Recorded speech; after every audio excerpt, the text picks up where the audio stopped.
Welcome to Bigg Boss review colour கண்ணாடி மீடியா நேயர்களுக்கு வணக்கம். ஸோ இப்போ இந்த வாரம் பொறுத்த வரைக்கும் பார்த்தீங்க அப்படின்னா, ஒரு சூப்பரான ஒரு டாஸ்க்க எப்படி விளையாட போறாங்க அப்படின்ற ஒரு எதிர்பார்ப்போட நம்மலாம் காத்துட்டு இருக்கிறோம். அதாவது இந்த வழக்காடு மன்றம் அப்படின்றது. இந்த கோர்ட் டாஸ்க்க பொறுத்த வரைக்கும் இதுக்கு முன்னாடி பிக் பாஸ் வரலாறுல பல சீசன்ல நீங்க பல விதமா பார்த்திருப்பீங்க. பட் ஆனா இந்த சீசன்ல புதுசா பார்க்க போறீங்க. எப்படி அப்படின்னா, இந்த டாஸ்க்கையும் நான் எப்படி சொதப்புவேன் பார்க்கிறியா? கேரக்டர விட்டு எப்படி தான் நான் வெளிய வருவேன் பார்க்கிறியா? அப்படின்னு சொல்லி ஜட்ஜு, அட்வொகேட்டு, அப்புறம் இவங்க யாரது இந்த பிரதிவாதி, வாதி எல்லாருமே யாருமே அந்த ரோல்குள்ளயே நாங்க இருக்க மாட்டோம்டா! அப்படின்னு சொல்லி வந்துட்டு ஒரு மிகப்பெரிய ஒரு விஷயத்த பண்ண போறாங்க அப்படின்றத வந்து என்னால வந்து கண்கூடாக பார்க்க முடியுது. அது ஒரு பக்கம் இருக்க. அதோடைய சின்ன ஒரு இதுவா தான் சாம்பிளா தான் இன்னைக்கு பார்த்தீங்க அப்படின்னா வந்து திவ்யா ஒரு ஜட்ஜா இருந்துகிட்டு, "பார்வதி நீங்க எதுவும் சொல்லி தர வேணாம். அப்படின்ற மாரி வந்து அவங்க ஒரு அட்டாக்க போடுறாங்க. இவங்க உடனே அப்படின்றாங்க பார்வதி. அப்புறம் பார்த்தீங்க அப்படின்னா வந்து, ஒரு பக்கம் வந்து இந்த வாதி, பிரதிவாதி அடிச்சுக்கிறாங்க. அவங்களுக்கு சப்போர்ட் பண்றவங்க கம்ருதீன் அவங்கலாம் அவங்க அடிச்சுக்கிறாங்க.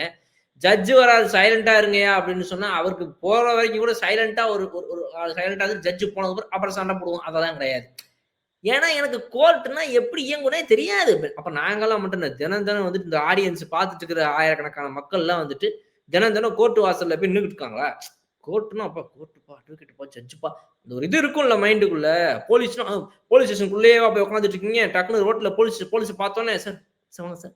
இந்த மரியாதை வருதுல்ல, அது வரணும் ஒரு டாஸ்க்லயுமே. அதுக்கு வந்து ஒரு காரணம் வேற. ஏன்னா எனக்கு தெரியாது அப்படின்னு. ஸோ அதனால வந்து அதெல்லாம் வந்து முட்டாள்தனமா சில விஷயங்கள பண்ணிக்கிட்டு இருந்தாங்க. இதுல ரொம்ப பாராட்ட வேண்டிய ஒரு விஷயம் யாரு அப்படின்னா வந்து நம்முடைய ஜட்ஜு ஐயய்யோ! அவரு பேர் என்ன சொன்னாரு? சம்பத்தா? ஜட்ஜு சதானந்தன் ஐயா என்னமோ சொன்னாரே! இவரு அ சபாபதி. சபாபதின்னு தான் நெனைக்கிறேன். நம்ம இவரு அமித் சூப்பரா பண்ணியிருந்தாரு. ஜட்ஜ் ரோல் அப்படிங்கிறத வந்து ரொம்ப அற்புதமா எடுத்து, அவர்னால முடிஞ்ச பெஸ்ட்ட வந்து அவரு பண்ணி ஜஸ்டிஸ் பண்ணியிருந்தாரு அப்படின்னு அவர நம்ம பாராட்டலாம். அது ஒரு பக்கம். அடுத்தது பார்த்தோம் அப்படின்னா, அதுல வந்து ஒரு பெரிய ஒரு இது. எல்லாருமே ஆளுக்கு ஒண்ணு ஒண்ணு எழுதி போட்டாங்க. எழுதி போட்டதுக்கு அப்புறமா, அதிலிருந்து வந்து எத வச்சு இன்னைக்கு சம்பவம் பண்ணலாம் அப்படின்னு எடுக்கும்போது, ஃபர்ஸ்ட் எடுக்கிறது யாரு அப்படின்னா, நம்ம வினோத் எழுதி போட்ட ஒரு விஷயம். அதாவது வெளிய இருந்து உள்ள வந்த இவுங்க, என்னுடைய பேர கெடுக்கிறதுக்கான வேலைய பார்க்குறாங்க 1. 2வது வந்து என்னுடைய நண்பர்கள வந்துட்டு எனக்கு எதிரா திருப்புறதுக்கான வேலைகள பார்க்குறாங்க 2. 3வது இவரு நம்ம வாட்டர்மெலன் வந்துட்டு நான் தான் அவர் பேர கெடுத்தேன். என்னால தான் அவர் வெளிய போனேன்னு சொன்னாங்க. அத நான் ஒத்துக்கவே மாட்டேன்னு சொல்லி 3 இஷ்யூஸ உள்ள வைக்கிறாரு. இப்போ ஒரு கோர்ட்ல எப்படி நடக்குங்கிறத நான் ஒரு சட்டம் படிச்சிருக்கிறேன்றனால ஒரு சின்ன என்னுடைய இத சொல்றேன். என் நாலேட்ஜ ஷேர் பண்ணிக்கிறேன். அதாவது எப்படின்னா இஷ்யூஸா ஃப்ரேம் பண்ணுவாங்க. அதாவது வந்து கேஸ் ஒண்ணு தான். அந்த ஒரு கேஸ்ல இப்போ நெறைய விஷயங்கள் இருக்குன்னா, இஷ்யூஸா பிரிப்பாங்க. Issue number 1, issue number 2, issue number 3 சர்ச்சை நம்பர் 1, சர்ச்சை 2, சர்ச்சை 3ன்னு 3 சர்ச்சைகள தனித்தனியா எடுத்து, 3 சர்ச்சைகளுக்கும் தனித்தனி முடிவுகள குடுத்து, ஓவராலா இதோடைய ஜட்ஜ்மெண்ட்ன்னு குடுக்கும்போது 3 இஷ்யூஸ்க்கும் 3 விஷயங்களுக்கும் தனித்தனியா நீங்க குடுக்கலாம். உங்க ஜட்ஜ்மெண்ட்ன்றது ஒண்ணு தான். யார் இவர் ஜெயிச்சாரா? அவர் ஜெயிச்சாரா? அப்படிங்கிற விஷயத்துக்கு தான் ஃபைனலா வரணும். அதுல உள்ளுக்குள்ள இந்த விஷயங்களுக்கு என்னென்ன தீர்வுகள்னு தனித்தனியா நீங்க குடுக்கலாம். இப்படித்தான் ஒரு ஜட்ஜ்மெண்ட்ங்கிறது இருக்கும். அந்த வகையில பார்க்கும்போது, இந்த ஒரு பேசிக் ஐடியா யாருக்கு இங்க இருந்துச்சு அப்படின்னு பார்த்தீங்கன்னா, ஏற்கனவே இதுல வெளிய வந்து அட்வொகேட் ஃபேமிலில இருந்து வரவங்க, இல்ல அட்வொகேட்டாவே இருந்த விக்கல்ஸ், இந்த மாதிரி சில பேருக்குலாம் மட்டும் தான் இந்த விஷயம் தெரிஞ்சிருக்குது. அவங்கள தாண்டி நெறைய பேருக்கு இது தெரியல. நம்ம அத ஒண்ணும் சொல்ல முடியாதுன்னு வச்சுக்கோங்களேன். இப்ப எனக்கு தெரிஞ்ச விஷயம் நான் இது லா படிக்கல அப்படின்னா எனக்கு தெரிஞ்சிருந்திருக்காது. ஸோ அது வேற. ஆனா, அட்லீஸ்ட் அத தெரிஞ்சுக்கிறதுக்கு எஃபோர்ட் எடுத்தாங்களா? எத்தன பேர் போய் விக்கல்ஸ் விக்ரம் கிட்டயும், இல்ல வந்து ஒரு அட்வொகேட் ஃபேமிலில ஒரு ஒரு ஒரு கோர்ட்ல வொர்க் பண்ணவங்களுடைய ஃபேமிலிஸ்லருந்து சார்ந்த நபர்கள் நெறைய பேர் இருக்கிறாங்க. நம்ம இவர் இருக்கிறாரு, அமித் இருக்கிறாரு, விக்ரம் இருக்கிறாரு, அ பார்வதி இருக்கிறாங்க. பார்வதி ஃபேமிலில அவ்ளோ அட்வொகேட்ஸ் இருக்கிறாங்களாமா. அப்புறம் பார்த்தீங்கன்னா வந்து நம்ம இவங்க திவ்யா. ஸோ இவங்கள்ல யார்ட்ட வேணாலும் உங்களுக்கு தெரிஞ்ச நாலேட்ஜ் என்னங்க? உங்க குடும்பத்தில நெறைய பேர் கோர்ட்ல இருக்கிறாங்க. நீங்களே ஒரு லா படிச்சவரு. எனக்கு கொஞ்சம் இதெல்லாம் சொல்லுங்க. நான் எதெல்லாம் தெரிஞ்சுக்கணும்னு எவ்வளோ எஃபோர்ட் எடுத்தாங்கன்றது தான் இங்க விஷயம். அந்த எஃபோர்ட் இவங்க கிட்ட நெறைய பேர்ட்ட நம்மளால பார்க்க முடியல. இன்னொரு விஷயம் வினோத் பொறுத்தவரைக்கும் பார்த்தீங்க அப்டின்னா வந்து, அவர் வந்து இந்த கேரக்டர விட்டு விலகுற இடங்கள் வந்து பல. இந்த மாரி வந்து எனக்கு சப்போர்ட்டா பேச மாட்டேங்கிறாங்க. ஆப்போசிட் டீம் சப்போர்ட்டா பண்றாங்க. என்னைய எதிர்க்கிறாங்க. என்னைய இது பண்றாங்க, அது பண்றாங்க. சரிங்க. அத எங்க, எந்த இடத்துல எப்படி அட்ரஸ் பண்ணணும்னு இருக்குது. ஒரு கோர்ட் ரூம் விட்டு வெளிய வந்து சண்ட போடுங்க. உங்க வீட்டுக்கு போய் சண்ட போடுங்க. கோர்ட்டுக்குள்ள எப்படிங்க ஜட்ஜ் உட்கார்ந்திருக்கும்போது சண்ட போட்டுட்டு இருப்பீங்க? கச்ச கச்ச கச்ச கச்ச கச்சன்னு. அந்த ஒரு டெக்கோரம மெயின்டெயின் பண்ணணுன்ற ஒரு ஒரு ஒரு இதுவே இல்ல அவர்கிட்ட. இதுல எனக்கு என்ன வருத்தம் அப்படின்னா வந்து, விக்ரம் வந்து ஸ்டார்ட்டிங் ஸ்டேஜ் வரைக்கும் வந்து நல்லா பார்த்தீங்க அப்படின்னா வந்து எங்கெங்கெல்லாம் வந்து ஒரு கோர்ட்ட அவமதிக்கிற மாரி செயல்கள வினோத் பண்றாரோ, அங்கலாம் வந்து வன்மையா அத கண்டிச்சாரு. ஆனா, ஜட்ஜ்மென்ட் வந்ததுக்கு அப்புறமா, அவர் பண்ற ஒரு ஆக்டிவிட்டீஸ் எதையுமே இவர் தடுக்கல.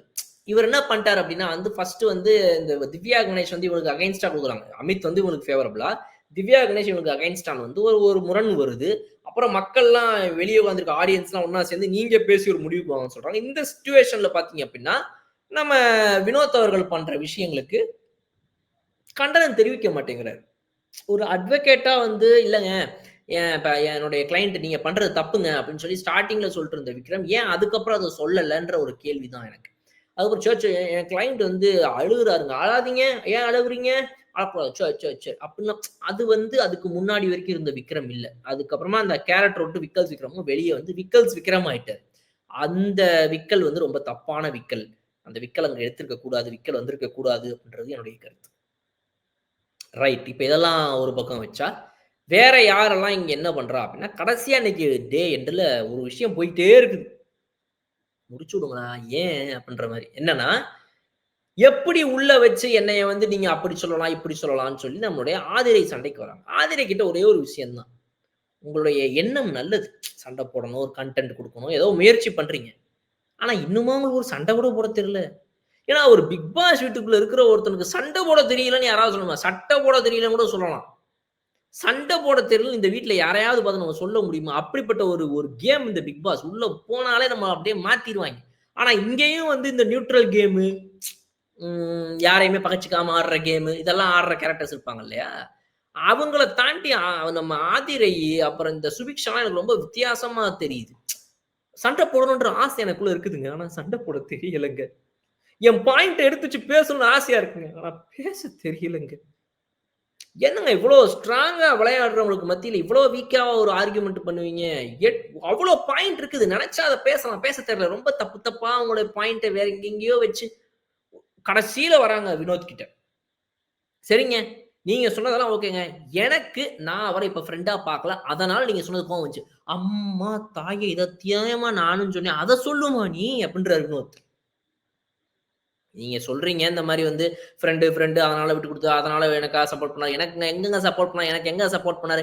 எப்பங்க சப்போர்ட் பண்ணாருன்னு அவ்ளோ நேரம் சண்டை போட்டு கடைசியா, சரிங்க அவர் எனக்கு சப்போர்ட் பண்ணி பேசினதாவே இருக்கட்டுங்க. எனக்காக உங்கள எதிர்த்து பேசினாரே இருக்கட்டுங்க. என் பிரச்சனை என்ன அப்டின்னா, அவரும் நானும் முதல்ல ஃப்ரெண்ட்ஸே இல்லங்க. நாங்க ஃப்ரெண்ட்ஸ்ன்னு நீங்க சொன்னது தாங்க பிரச்சனை. ஏம்மா அத சொல்லியிருந்திருக்கணும்மா முன்னாடியே. நீ என்னம்மா அத விட்டுப்புட்டு இவ்வளோ நேரம் ஏன் வந்துட்டு இப்டி பண்ண? அப்டி பண்ண? ஏம்மா அப்டி குழப்புற? அப்டின்ற மாரி இவர் ஆயிட்டாரு வினோத். ஸோ, அதனால வந்து ஓவராலா ஆதிரை அப்படின்றவங்க இன்னும் கொஞ்சம் எனக்கு தெரிஞ்சு இந்த முறை அவங்க வெளிய போனாங்க அப்படின்னா, விரைவில் இந்த அடுத்த வாரத்திலயோ என்னமோ, அது மாரி போனாங்கன்னா, அதுக்கப்புறம் வந்து அவங்க நெக்ஸ்ட் வைல்ட் கார்ட்ல உள்ள வரும்போது, திரும்ப 99வது இல்ல 98வது நாள்ல அவங்க உள்ள கொண்டுவாங்க. அதுக்குள்ள திரும்ப இதெல்லாம் போய் கொஞ்சம் கத்துக்கிட்டு வந்தாங்கன்னா நல்லா இருக்கும்னு நான் நெனைக்கிறேன். 2ண்ட் வைல்ட் கார்ட் அட்டெம்ப்ட்ல வரலாம். ஏன்னா ஒரு வீட்டுக்குள்ள எத்தன தடவ தான் வந்து வந்து போறது? கொஞ்சமாவது போயிட்டு வந்த கேப்ல கத்துக்க வேணாமா? ரைட். இப்ப இவங்க விட்டுருவோம். ஸோ இத தாண்டி ஓவராலா பார்த்தீங்க அப்டின்னா வந்து, இதுல வேற எதுவும் இல்ல.